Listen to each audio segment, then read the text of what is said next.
Uma máquina que tem a tradição das pistas de corrida e uma tradição que tem no mundo off-road uma história de 80 anos. De um lado, a Ferrari Monza ou Sport Barchetta, e do outro lado, o simpático e carismático Jeep, que foi pela primeira vez literalmente para a linha de frente em 1941, durante a Segunda Guerra Mundial. Você vai conhecer também a história por trás do fechamento das fábricas da Ford no Brasil, com uma análise durante o Jornal da Manhã e também uma leitura bem prática com os comentários de Rick Pereira, engenheiro e consultor da indústria automotiva e mais. Samidana compara o custo da gasolina vendida no Brasil com a da Venezuela e analisa a possibilidade de uma redução nos gastos do consumidor com um eventual subsídio do governo. Eu sou Alex Rufo e tudo isso e muito mais você vai acompanhar agora comigo nesses próximos 30 minutos aqui no Máquinas na Pan. Lembrando que agora você também pode acompanhar o nosso programa em vídeo pelo canal Jovem Pan News, Jovem Pan Esportes e pela Panflix. Então se ajeita bem aí no cockpit e aperte o cinto, porque o Máquinas na Pan dessa semana está só começando. Máquinas da Pan. Para darmos a largada no programa dessa semana, nós vamos acelerar juntos duas versões da Ferrari Monza, SP1 e SP2, derivadas da icônica Barchetta de corrida de 1948.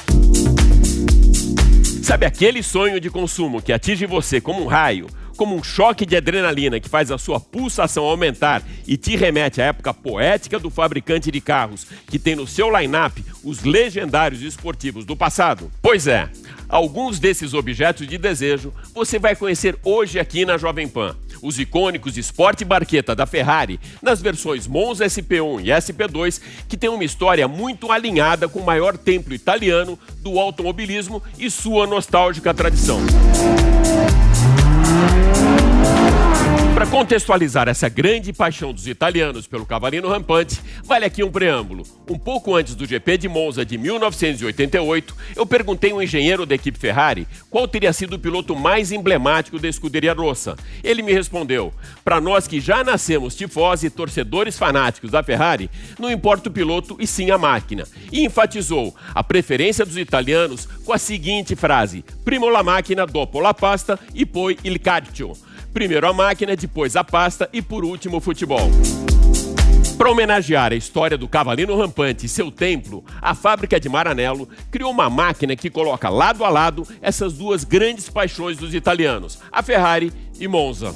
Muito mais que um super esportivo, os modelos Ferrari Monza SP1 e SP2 são joias da marca italiana e ícones tão exclusivos que foram batizados de Icona, um novo conceito para clientes colecionadores e apaixonados pela marca. Inspirado nos modelos mais clássicos da Ferrari 750 Monza, 250 Testarossa e na 166 MM, o SP1 é um monoposto, enquanto o SP2 traz dois lugares separados por uma barra de proteção. O chassi é de fibra carbono e o motor é um V12 aspirado de 810 cavalos, derivado do 812 Superfast, com a dinâmica otimizada por duas entradas de ar para uma entrega ainda maior de performance. A transmissão é a mesma da Fórmula 1, com 7 velocidades e dupla embreagem. A Ferrari Monza vai de 0 a 100 em 2,9 segundos e atinge a velocidade máxima de 299 km por hora. Como recurso de última geração, o para-brisas virtual desloca o ar por cima da cabeça do piloto, criando um fluxo de baixa velocidade e menor arraste aerodinâmico. O equilíbrio do conjunto é absoluto, mesmo em estradas sinuosas. A leveza do seu estilo e elementos é tão sutil que o carro parece ter sido esculpido pelo vento, com detalhes futurísticos sem perder a herança nostálgica do passado. O espírito de corrida fica muito bem evidenciado no cockpit dos carros de competição. Os instrumentos, painel e assento da Ferrari Monza SP1 e SP2 foram pensados para atender um cliente que exige requinte conforto de automóvel e potência dos carros de corrida. A Ferrari 166 MM Barchetta foi a maior inspiração e ícone de uma época marcada por carros de corrida que saíram da fábrica de Maranello nos anos 50 e início dos anos 60 com cockpits abertos. Esse conceito foi apresentado pela primeira vez no Salão do Automóvel de Turim, na Itália, em 1948 como Spider da Corsa. Gianni Agnelli, então principal acionista do grupo, teria comentado no seu lançamento que aquela Ferrari não era um carro, mas sim uma barqueta. Agnelli gostou tanto da barqueta que comprou o modelo na cor azul metálico com detalhes em verde que se pareciam muito com um barco. Um conceito de carros para homens que não conheciam seus limites, mas conheciam muito bem o tamanho do bolso e o custo para colocar essa máquina na preciosa coleção de relíquias automotivas, 12 milhões de reais.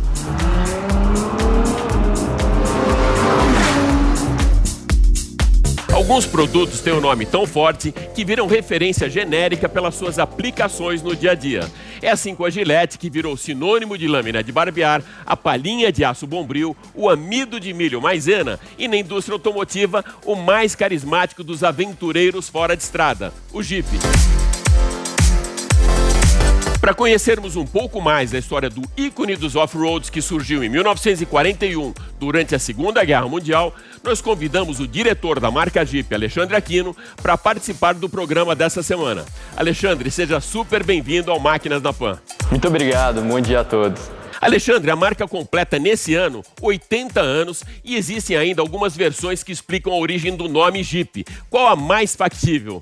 Uma das coisas mais legais que a gente tem sobre a marca é em relação ao próprio nome, né? Existem duas vertentes sobre a origem desse nome. Uma delas fala justamente sobre a sigla GP, que de inglês é Jeep. Jeep, General Purpose Vehicle, o famoso pau para toda obra. Mas tem uma outra que eu gosto mais e eu prefiro acreditar nessa, que é sobre o Eugene de Jeep. Na época da guerra, quando os soldados estavam lá no campo de batalha, eles não tinham muito o que fazer, né? Naquela época não existia Instagram, WhatsApp, nada, mídias sociais, nada disso. Então eles liam histórias em quadrinhos. E nas histórias em quadrinhos tinha ali um personagem do Popeye, que era Eugene de Jeep, um cachorrinho que ele tinha poderes extraordinários. Então ele se teletransportava para outros lugares, ele fazia coisas incríveis, fazia coisas aparecerem, fazia coisas que as pessoas não imaginavam. E como o cachorro era o melhor amigo do Popeye ali na revista e quadrinho, e no campo de batalha, o melhor amigo do soldado era o carro, o Jeep, a sua ferramenta ali de trabalho na guerra, eles apelidaram o carro de Jeep, que era o mesmo nome do cachorrinho do Popeye. E daí pode ter vindo o nome, esse apelido, Jeep, porque ele fazia um barulhinho com a boca, Jeep, Jeep, e daí ficou. Eu gosto mais de acreditar nessa história, mas também tem pessoas que falam sobre a sigla General Purpose.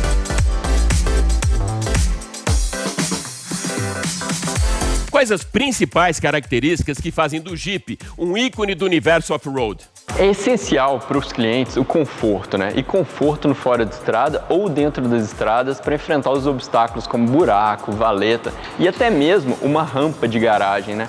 Eu gosto muito do meu Jeep porque eu venho com ele para sair da garagem, eu não preciso frear. Do jeito que eu venho, eu entro na rampa e subo. Isso é em função do que a gente chama tecnicamente de ângulo de entrada. Ou seja, é o ângulo que existe entre o para-choque e a roda que te possibilita vencer obstáculos sem muita dificuldade na frente.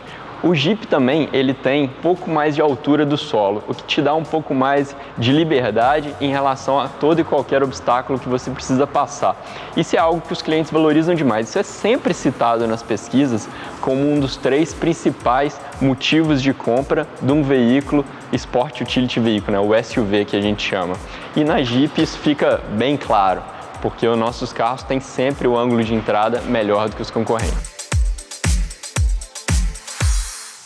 Algumas pesquisas mostram a preferência do público feminino pelos SUVs.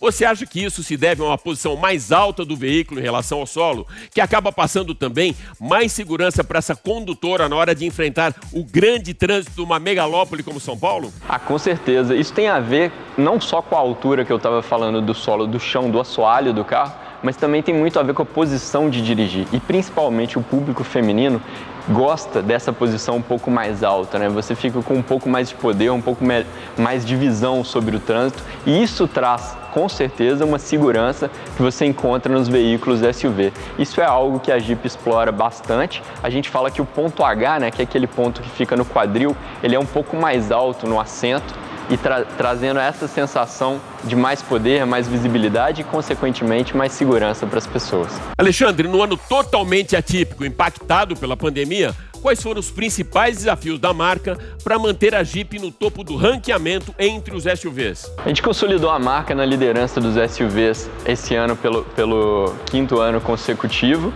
E isso foi um sucesso para a gente e um desafio muito grande, né? O ano de 2020 a gente precisou se reinventar. Uma das coisas mais legais que a Jeep tem são os eventos de experiência. Os eventos que a gente chama de Jeep Experience. A gente faz sempre nos grandes centros, onde a gente convida os clientes para irem conhecerem o veículo e testarem o veículo em obstáculos off-road. Esse ano, na pandemia, nós não podemos fazer tantos eventos, mas a gente lançou algumas ferramentas, alguns eventos online que incentivaram as pessoas justamente a pegar o seu carro e fazer passeios. Então a gente criou um app de trilhas com algumas trilhas pelo Brasil inteiro, mapeadas e com indicações aonde as pessoas podem ir e fazer passeios, divertir com a família, com total segurança nessa época de pandemia. Isso foi algo que foi muito legal e com certeza ajudou ainda mais a Jeep a reforçar o seu posicionamento de liderança e de pioneirismo nesse segmento. Quais foram os principais lançamentos de 2020? Em 2020 a gente teve o lançamento de uma versão que para mim é o nosso ícone maior, que é o Rubicon, uma versão do Wrangler. A versão 4x4, eu diria que é o carro mais capaz do mercado brasileiro atualmente. Um veículo importado dos Estados Unidos, fabricado lá na fábrica de Toledo, em Ohio, que a gente trouxe e lançou esse ano. E esse ano, mesmo na pandemia, a gente conseguiu vender mais Jeep Wrangler do que a gente vendeu no ano passado. Isso aí foi um sucesso, não só como venda, mas também como imagem que esse veículo traz para a marca, por ser o ícone maior, com maior capacidade off-road, não só da Jeep, mas do mercado inteiro. E tivemos também um lançamento muito legal do Jeep Renegade, que foi o Renegade Moab, uma versão com motor diesel, com um preço um pouco mais acessível, que briga ali na faixa alta do segmento que a gente chama de SUVs compactos, o BSUV, trazendo sim o melhor motor turbo do segmento, o nosso motor turbo diesel de 170 cavalos, que é melhor do que qualquer outro concorrente. Esse carro está indo muito bem no segmento e a gente tem até uma fila de espera por ele, além dele carregar esse nome Moab, um nome muito forte para a Jeep. Moab é um deserto que tem lá nos Estados Unidos, onde a gente costuma lançar as nossas séries especiais, os nossos principais exercícios de design todo ano, e também um lugar onde a gente testa a capacidade off-road dos nossos veículos. E aí vocês imaginam, né? Para um carro carregar esse nome, ele tem que ter toda essa herança, todo esse DNA off-road muito forte em todos os seus atributos. Para finalizar, Alexandre, o que a gente pode esperar então de novidades da Jeep para 2021? 2021, como a gente falou anteriormente, a Jeep completa 80 anos de história. E nada melhor do que esse ano para a gente trazer muitas novidades. Então nós teremos novidades ao longo do ano inteiro. A gente vai lançar novas tecnologias, a gente vai lançar novos motores, a gente vai lançar um SUV novo, totalmente novo, um carro de 7 lugares, maior do que um Jeep Compass, produzido nacionalmente e ele foi projetado para a região latino-americana. Então é um carro que vai trazer muito luxo e sofisticação e conforto para a marca. Esse daí chega no segundo semestre. E ao final do ano a gente ainda tem mais uma nova tecnologia relacionada aos carros híbridos. Valeu, Alexandre. Super obrigado por participar aqui com a gente do Máquinas na Pan. É um prazer. Obrigado. Tchau, tchau, pessoal. Você acha o combustível caro aqui no Brasil? Será que o baixo custo da gasolina venezuelana é um bom modelo a ser seguido? O governo brasileiro deveria subsidiar os combustíveis produzidos por aqui? Acompanhe agora então comigo a análise do nosso comentarista multimídia, multiplataforma e um expert em mercado, Sami Dana. Ninguém gosta de pagar mais caro. Além do mais, quando o que fica mais caro é a gasolina, afeta diretamente, indiretamente muita gente. Indiretamente, porque aumenta o custo dos fretes e assim dos produtos. Indiretamente, porque temos 47 milhões de veículos no país, segundo a Sindipeças, que reúne os fabricantes de componentes. E pelo tema envolver tantos brasileiros, muita gente também acha que a Petrobras deveria subsidiar os combustíveis para a população. Se a empresa produzindo no Brasil tem custos menores do que os preços internacionais, por que não acompanhar esses preços e cobrar pelos derivados? O caso da Venezuela é uma boa resposta. A gasolina venezuelana é a mais barata do mundo. Custa apenas 2 centavos de dólar por litro. Era ainda mais barata. Durante quase 20 anos, o governo manteve o preço de 1 centavo por litro. O congelamento deu aos venezuelanos a falsa impressão de ganho econômico. E a ideia parecia ótima: baratear a gasolina para que eles gastassem menos ao se locomover. O objetivo não tem nada de errado, mas o que diferencia boas políticas de más políticas é como os gestores querem chegar a esse objetivo. Um caminho era chegar à gasolina barata, incentivando a concorrência e o investimento do setor privado. Mas o governo venezuelano preferiu congelar os preços. Custa bem mais de 1 centavo por litro produzir a gasolina, mesmo para a Venezuela. Dessa maneira, o governo precisava subsidiar a diferença. E como pagou isso? Através de impostos. A gasolina fica barata para os donos de veículos, mas todos pagam a conta desse subsídio. E não é pouco não, pelos cálculos da Bloomberg, são 455 dólares por ano para cada venezuelano. Então, se trata de uma transferência de renda bem perversa. Mesmo os muito pobres pagam a conta dos donos de carros. E o segundo efeito é que, ao fazer isso, a estatal venezuelana do petróleo, a PDVSA, fica no prejuízo. E assim, ela não tem dinheiro para investir em mais tecnologia e produzir mais barato. Ainda tem um terceiro efeito, que é o que chamamos de tragédia dos comuns. Existe um estímulo para que se use mais carro nesse caso. Cai o incentivo ao uso do transporte público ou bicicleta. E com isso, a mobilidade piora para todo mundo, assim como a poluição. Mas ainda podemos discutir, num último ponto, se a gasolina é mesmo cara no Brasil. O nosso país, na verdade, tem a 55ª gasolina mais cara do mundo. A gasolina chinesa, por exemplo, custa quase 20% a mais.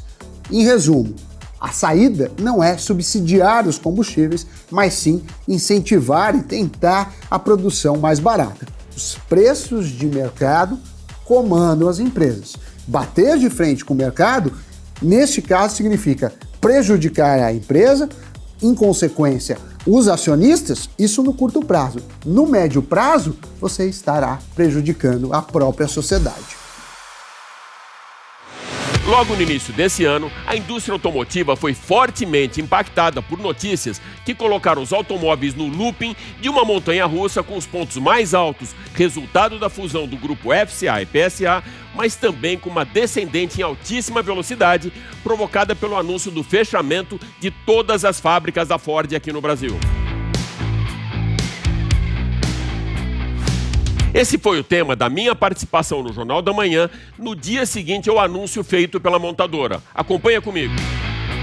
Bom, a gente já falou aqui no Jornal da Manhã, a montadora Ford anunciou o fechamento de todas as fábricas no Brasil. A gente recebe agora aqui no estúdio do Jornal da Manhã o Alex Ruff para comentar com a gente essa notícia triste, hein, preocupante. Alex, como que fica, se é que fica, quais ficam operações da Ford ainda aqui no país? Bom dia, Adriana. Bom dia, Vitor Brown. É verdade, um grande banho de água fria no mercado. Depois das notícias boas na semana passada, que a gente teve da fusão do grupo Stellantis, né, com FCA, PSA, um grupo aí de 52 bilhões de dólares. Agora, esse 11 de janeiro vai ser marcado pela derrubada das torres. Não aquelas torres de 11 de setembro, mas as torres que têm um endereço certo até nesse míssil, né? Que ele se chama reforma tributária. Ausência de uma reforma tributária, mas isso eu já comento já.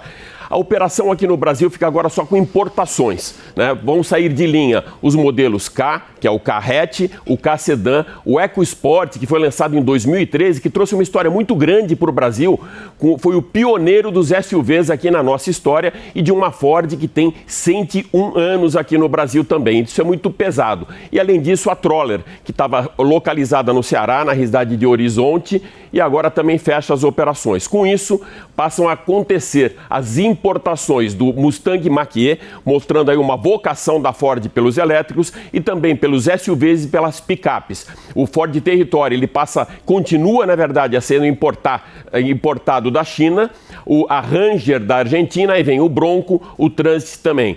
Tudo isso faz parte de uma reformulação global proposta pelo Jim Farley, que é o presidente e CEO da Ford, com uma visão muito pragmática, bem diferente daquela poesia toda de Harry Ford, de Bill Ford. Ele é um cara muito pragmático e com resultados. Então, toda essa reformulação e transformar no Brasil a Ford como uma importadora que dê resultados, ela vai no sentido de soluções e de sustentabilidade, Adriana.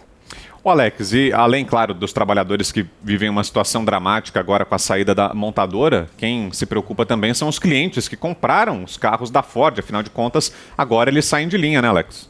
Exatamente, essa é uma grande preocupação. Eles são, na verdade, esses clientes, eles vão se sentir traídos. Imagina o cara que comprou um carro aí com um feirão, com uma grande proposta, uma grande oferta em novembro, dezembro, e agora ele vê que esses 4 modelos saíram de linha. Existe um respaldo do Código do Consumo, Código de Defesa do Consumidor, que é o artigo 32, parágrafo único, que garante que enquanto o fabricante está no país, ele tem que prover, lógico, pós-venda e também peças de reposição. Quando o modelo sai de linha, essa lei ela é muito vaga, ela é muito volátil. Ela diz só que precisa ter peças de reposição durante um período razoável. Ou seja, não é determinado exatamente por qual período que ainda vai ter a peça de reposição. Claro que vai ter uma responsabilidade muito grande da Ford, das concessionárias, para continuar esse atendimento, mas o que fica aí como rescaldo dessa operação é uma desvalorização desse produto.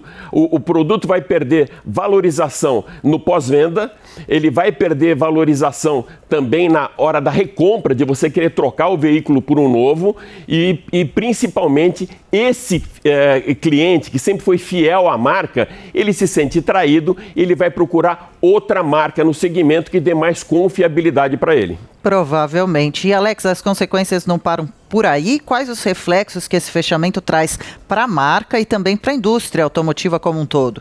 Olha, Adriana, dá para a gente enxergar isso de duas maneiras. Primeiro, assim, com uma lupa, focando mais mesmo no logotipo da Ford e nessa derrocada que acontece principalmente em Camaçari. Em Taubaté vão ser 870 funcionários demitidos, em Horizonte mais 230, mas pelo menos 5 mil na região de Camaçari. Então o efeito social logo de cara já vai ser muito grande.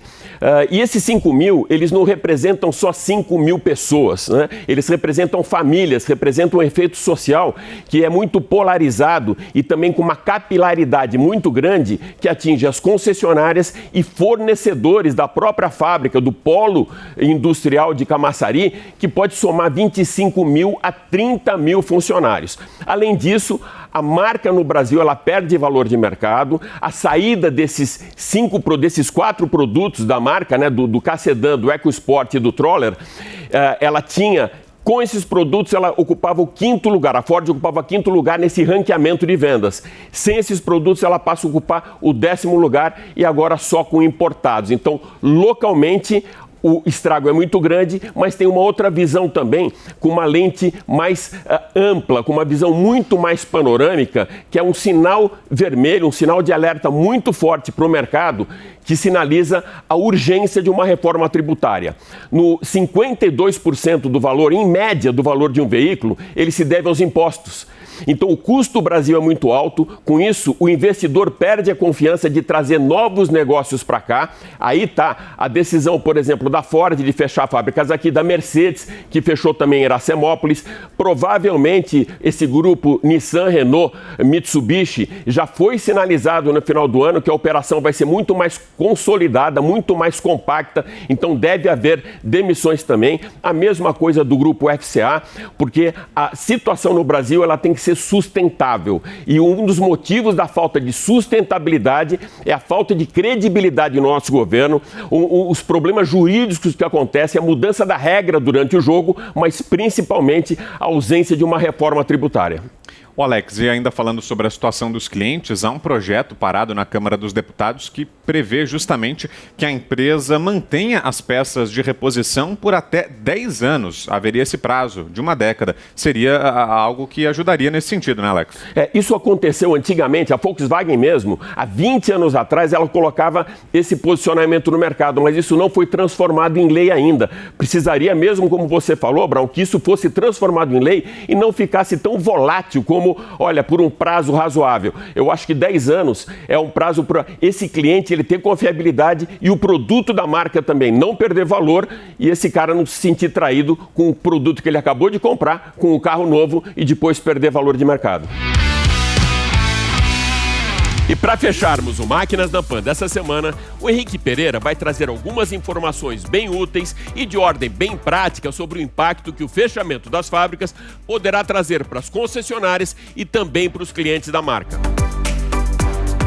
Henrique, a Ford fecha as fábricas, mas não sai do país, tá certo? Então, Alex, eu diria que a Ford não deixou o Brasil. Ela fechou 2 das fábricas. Manteve aqui um campo de provas e um centro tecnológico, o que indica que ela pode voltar a investir nessas áreas no Brasil para desenvolver novos produtos.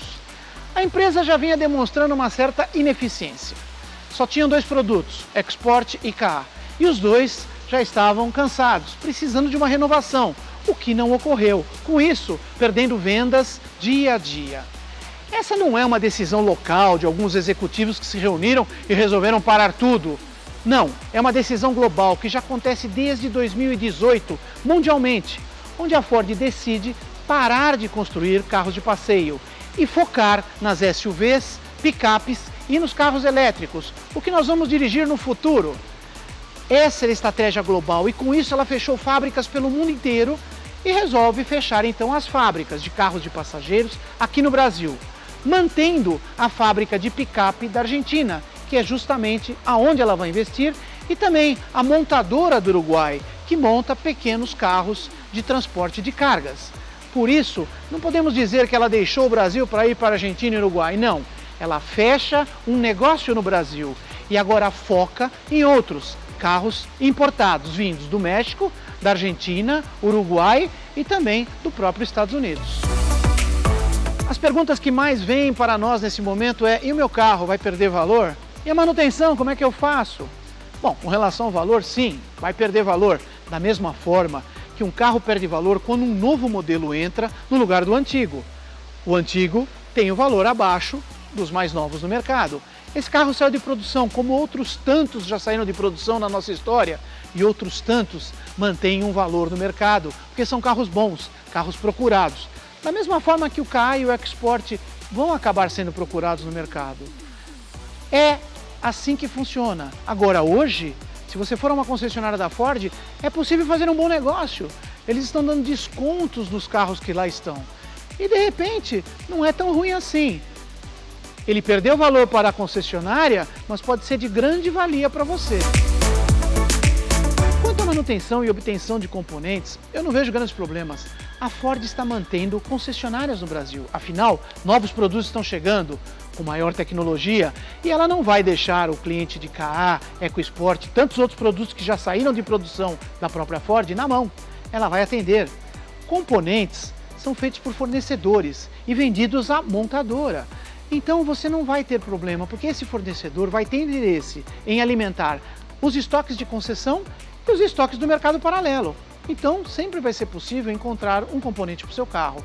A própria Ford está trabalhando nesse momento em criar um estoque de componentes, aqueles que são fabricados dentro da fábrica, estruturas, algumas chaparias, e com isso ela deve alimentar o mercado da mesma forma para que não haja a falta de componentes. Não acredito que você tenha qualquer problema com componentes ou a manutenção do seu carro. Vida normal pelos próximos anos. E a Troller? Alguém pode estar perguntando, isto aqui é um capítulo à parte. A Ford comprou a Troller há muitos anos atrás, renovou, mudou, fez um projeto maravilhoso. É um volume baixo, os seus entusiastas. Eu acredito que a Ford deva vender a fábrica da Troller para que uma outra empresa continue fabricando este carro. Alex, é uma grande pena ver o KA, o Export saindo de linha. São carros bons, interessantes, têm o seu público, estão desatualizados. Se fossem atualizados, talvez voltassem a ter o seu mercado. Mas essa não foi a estratégia da Ford. A estratégia realmente foi de abandono de carros passageiros. Mas não tem problema, outras montadoras vêm para abocanhar essa fatia imediatamente. E é assim que funciona o mercado automotivo. É isso aí. Espero que você tenha curtido Máquinas na Pan dessa semana, que fica por aqui. Mas vai lembrar que você agora pode acompanhar toda a nossa programação em vídeo no canal Jovem Pan News, Jovem Pan Esportes e também na Panflix. Super obrigado pela sua audiência e até a próxima. Valeu! Máquinas da Pan.